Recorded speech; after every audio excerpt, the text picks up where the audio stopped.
Maraming dahilan kung bakit maaaring piliin ng isang Pilipino na manirahan sa Canada kaysa sa Amerika, at ito ay karaniwang nakabatay sa personal na pangangailangan, layunin at sitwasyon ng bawat pamilya o individual.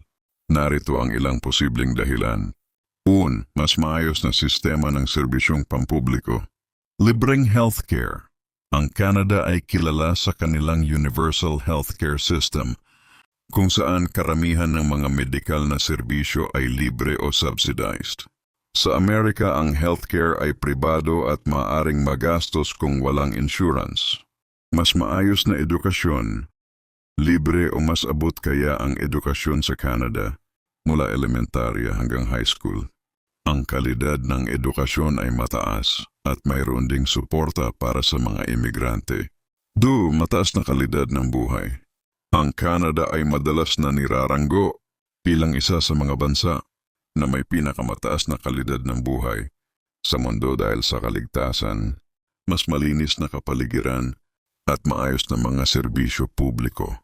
Mas mababa ang crime rate sa Canada kumpara sa Amerika. 3. Immigration policies. Ang Canada ay may mas bukas at malinaw na immigration pathways para sa skilled workers, families, at students kumpara sa Amerika. Mas madaling makakuha ng permanent residency, PR, sa Canada sa pamamagitan ng mga programs tulad ng Express, Entry o Provincial Nominee Programs. 4. Kultura ng pagkakapantay-pantay at diversity. Ang Canada ay itinuturing na mas welcoming sa mga imigrante at mas inclusive pagdating sa iba't ibang lahi, kultura at pananampalataya. Mas kaunti ang diskriminasyon at xenophobia kumpara sa ibang lugar, ayon sa karanasan ng maraming Pilipino. 5. Matatag na ekonomiya at trabaho. Bagamat may kompetisyon, maraming oportunidad sa trabaho para sa mga skilled workers sa Canada, lalo na sa larangan ng healthcare, education, technology at trades. Mas mataas ang minimum wage sa Canada kaysa sa ilang estado sa Amerika. 6. Mas maayos na work-life balance.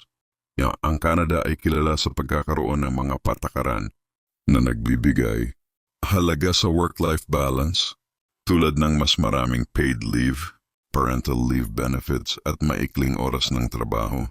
Mas malapit din ang kultura ng Canada sa European work culture na mas binibigyang halaga ang pahinga at pamilya. Siya'tin likas na yaman at kapaligiran. Maraming Pilipino ang naaakit sa natural na ganda ng Canada, tulad ng mga bundok lawa at malalawak na tanawin na nagbibigay ng mga aktibidad tulad ng hiking, camping at skiing. Bagamat ang Amerika ay may sariling benepisyo tulad ng mas maraming oportunidad sa negosyo, mas malaking populasyon at mas malaking merkado ng trabaho, ang Canada ay nagiging popular na destinasyon para sa mga Pilipino na naghahanap ng balansing buhay, matatag na sistema at pangmatagalang seguridad para sa kanilang pamilya.